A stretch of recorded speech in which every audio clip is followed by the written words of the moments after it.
Hey guys, let's get more news about Steelers, but before that, don't forget to subscribe and leave your like. Baltimore beat writer floats idea of Ravens moving on from Mark Andrews. Mark Andrews recently became the Baltimore Ravens' all-time leader in touchdowns, the first to 50 in team history.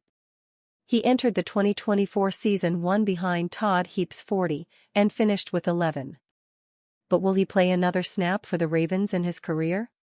One Baltimore beat writer floated the idea of the team moving on from him this offseason to save cap space. To be clear, the Ravens don't have to do anything with Andrews, wrote Jeff Zrebiec for The Athletic. However, he also carries the fourth highest cap hit on the team at $16.9 million, and he's one of the few places Baltimore could go to open up a chunk of space. Even with $11 million of savings possible, just releasing him and getting nothing in return seems dubious.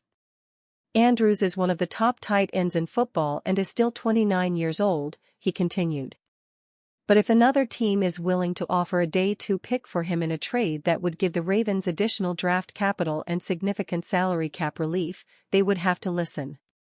In his 7th season with the Ravens in 2024, Mark Andrews caught 55 passes for 673 yards and 11 touchdowns. That is his lowest yardage total in a full season as a starter, but a career high in scores. While those numbers didn't earn him a Pro Bowl, he has 3 in his rearview mirror. But what else is in his rearview mirror? As Zrebiec points out, the Ravens already have Isaiah Likely, and they'll have to pay him, but over Andrews?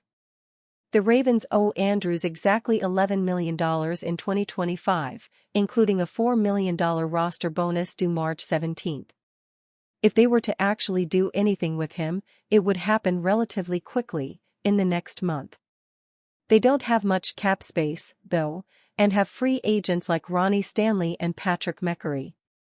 It seems unlikely, quite frankly, that the Ravens would move on from Mark Andrews, who is Lamar Jackson's favorite target. They drafted the two together, and their connection has always been strong.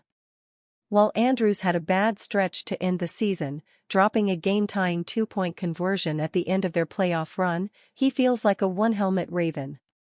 Last year, the Ravens moved on from some of their starting offensive line and turned to other options. They developed from within and used the draft, and it worked out well. Ronnie Stanley is a player who has been floated as a potential cut for years already, anyway. Andrews has never been in such a position. Perhaps it depends on their feelings about Isaiah Likely. After 3 seasons in the league, he is still 24. Last season, he caught 42 passes for 477 yards and 6 touchdowns. Considering he split targets with Mark Andrews, that's not shabby at all. Give him another 50-plus targets and he could put up Pro Bowl numbers. And you get a guy who is 5 years younger on top of that, with less of an injury history. But then why choose if you can have both? Mike Florio believes one of the dysfunctional teams might overpay Najee Harris to sell tickets. Najee Harris is the latest first-round pick the Pittsburgh Steelers may well jettison this offseason. Since 2013, T.J. Watt is the only first-round pick they have signed to a second multi-year contract. Ryan Shazier would have gotten one if not for his injury, and they traded their 2020 first for Minkah Fitzpatrick. But even those caveats don't make the Steelers' recent streak in the first round look much better. It used to be that the Steelers built their rosters by hitting home runs in the first round. They have had a considerable number of pop flies or singles and doubles since then, however. Najee Harris is the latest first-round pick to fail to drive a runner home. Even if there is some internal interest, a weak market may price him out of their range.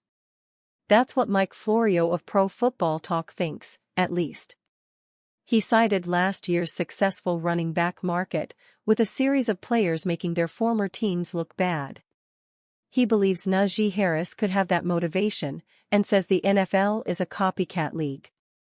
I could see one of the dysfunctional teams out there that has money to spend, that wants to win a press conference in March because it can't win games from September to January, overpaying Najee Harris because he's the closest thing you're gonna find to Saquon Barkley in 2025, he said on 93.7 The Fan of the Steelers running back. And it's stupid, but teams do it every year. So I could see one of the bad teams out there overspending just to get Harris, to sell tickets, to create hype, sell jerseys, and we'll worry later about whether or not the production is there.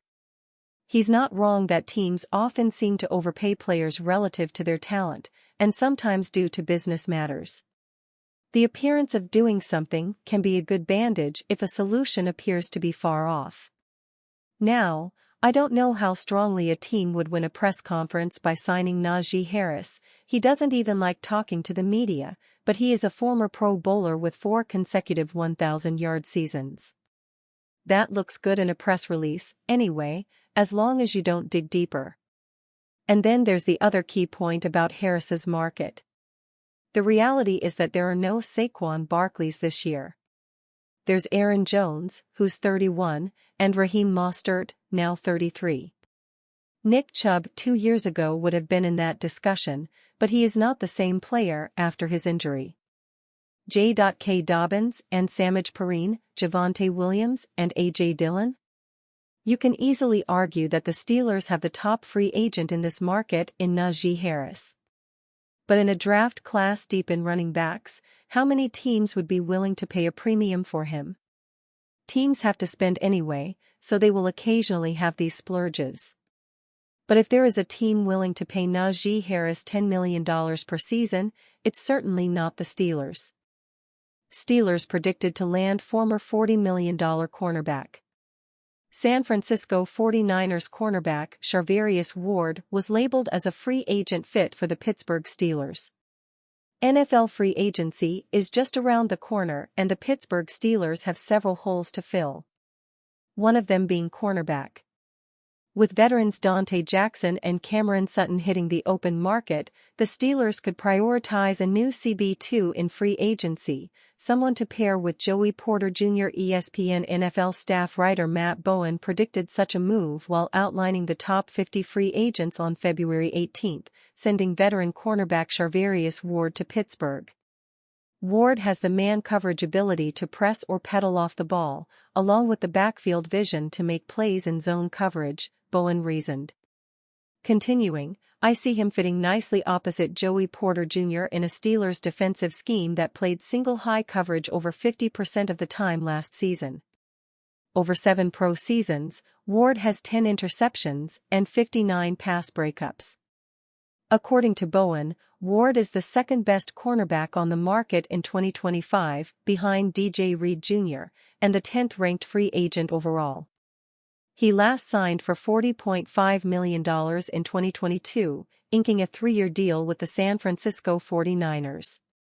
Ward not only earned every penny of that $40.5 million contract, but he also netted another $400,000 in incentives, per over the cap.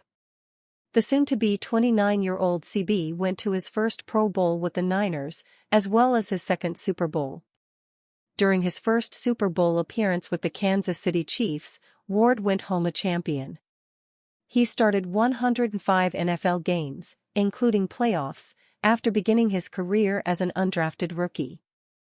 If there's one thing to love about Ward's game, it's the consistency that he's displayed over his 7-year NFL run.